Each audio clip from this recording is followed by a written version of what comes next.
মায়ের মামার বাড়ি থেকে এত বড় বড় দুটো মাছ পাঠিয়েছে, মার তো কাটতে গিয়ে পুরো অবস্থা খারাপই। তার মধ্যে মায়ের আবার হাতটা একটু করে কেটে গেল। মাছের মধ্যে থেকে কত ডিম বেরিয়েছে। একটা মাছ কাটতে গিয়ে তো মায়ের অবস্থা পুরো খারাপ হয়ে গেছিল, তার মধ্যে ছিল দুটো মাছ। মাছটা তো খুবই ফ্রেশ ছিল।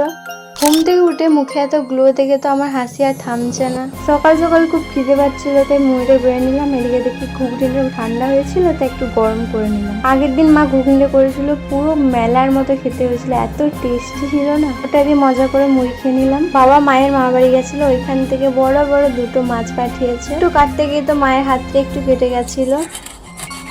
একটা মাছ হলে হতো, দুটো মাছ কাটতে গিয়ে তো মায়ের পুরো জীবনটা বেরিয়ে যাচ্ছিল। তার মধ্যে আবার বুটিটাও কাজ করছিল না, একটুও ধার ছিল না। মাছটা তো সকালেই ধরা হয়েছে, তাই অনেকই ফ্রেশ ছিল। মাছের মধ্যে থেকে অনেকটা ডিম বেরিয়েছিল। এটা কি বেরিয়েছিল জানি না। ইউজুয়ালি বাড়িতে মাছ আনলে আমার বাবাই কেটে দেয়, বাট আজকে বাবা ছিল না বলে মা কাটছিল। মা তো বুঝতেই পারছিল না কি করে কাটবে।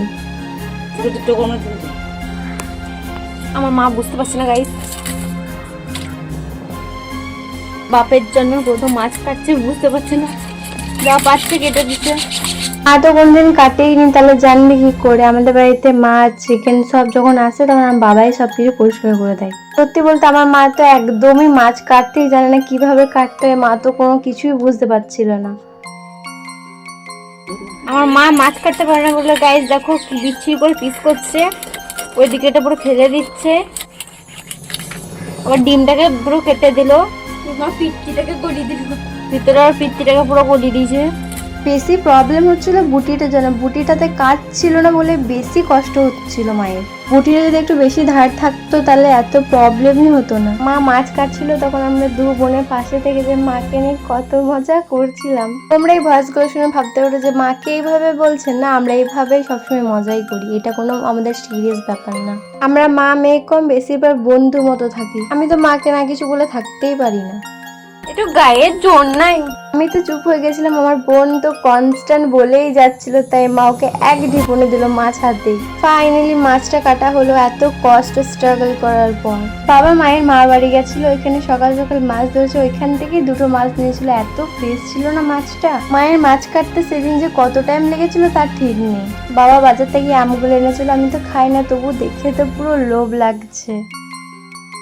একটু ফুল আমাকে ফুল দিল, কি কিউট ফুলগুলো। গাইস আমার মা এটা চা দিয়ে পুরো শেষ করবে, আমাকে একটুও দিবে না। এরপর মা রান্না করতে বসে পড়েছে, মাছের ডিমটা পেঁয়াজ দিয়ে ভাজছিল। আমি একটু ভিডিও বানানোর জন্য একটু খুন্তিটা নাড়ছিলাম। দুটো বড় বড় মাছ ছিল, অনেকগুলো তো মাছ হয়েছে, তাই মা তো সবগুলো করবে না, অর্ধেক রেখে দিল আর এগুলো করবে। পেঁয়াজ দিয়ে মাছের ডিমটা তো এখনো হচ্ছে, আমি ভেবেছিলাম এটা শুধুই করবে, আমি জানতাম না যে ছোট ছোট মাছের পিসও দেওয়া হবে।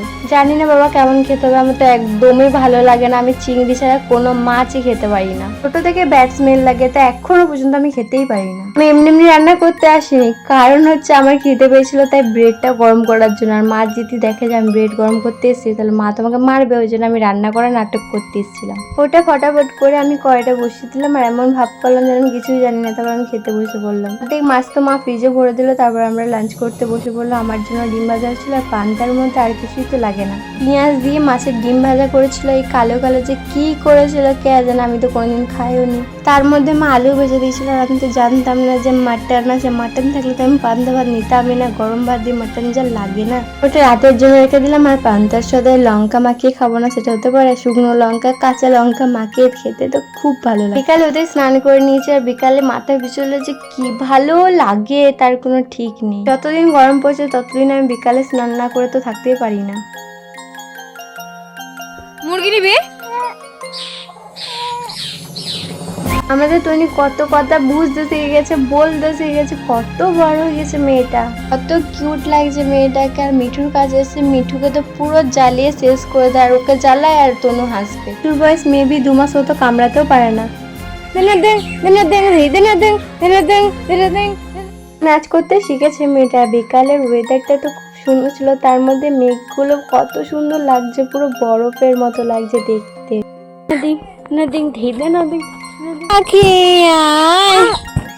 কোনো তো এখনো নিজেকে চিনতেই পারেনি, তাই ওটা ভাবছে যে কে বসে রয়েছে, তাই ওকে মারতে আছে। কি বদমাস। ওর মা ওকে খাই দিচ্ছিল, ও ক্যামেরা দিয়ে কেমন করে তাকিয়েছিল। বিকাল দিকে বাইরে গিয়ে দেখি এদের তো পুরো খেলার কোনো শেষ নেই। এত জায়গা থাকতে এই মেয়েগুলোর যে ওইখানে বসার কি নেশা কে জানে। বিকেল বেলাতে কে বাইরে থাকে না, সবাই বাইরে হয়ে যায়। সবাই এখানে কত মজা করছে, কত খেলছে, এ ওকে মারছে, ও ওকে মারছে, বদমাশি করছিল।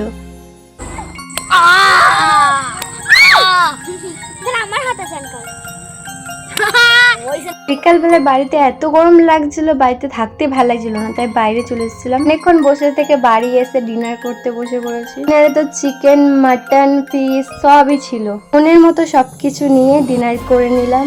গরমের জন্য একটু বাইরে এসেছিলাম, তারপর বাইরে চলে গেলাম। ভালো লাগলে একটা লাইক করে দিও। Thanks for watching, by.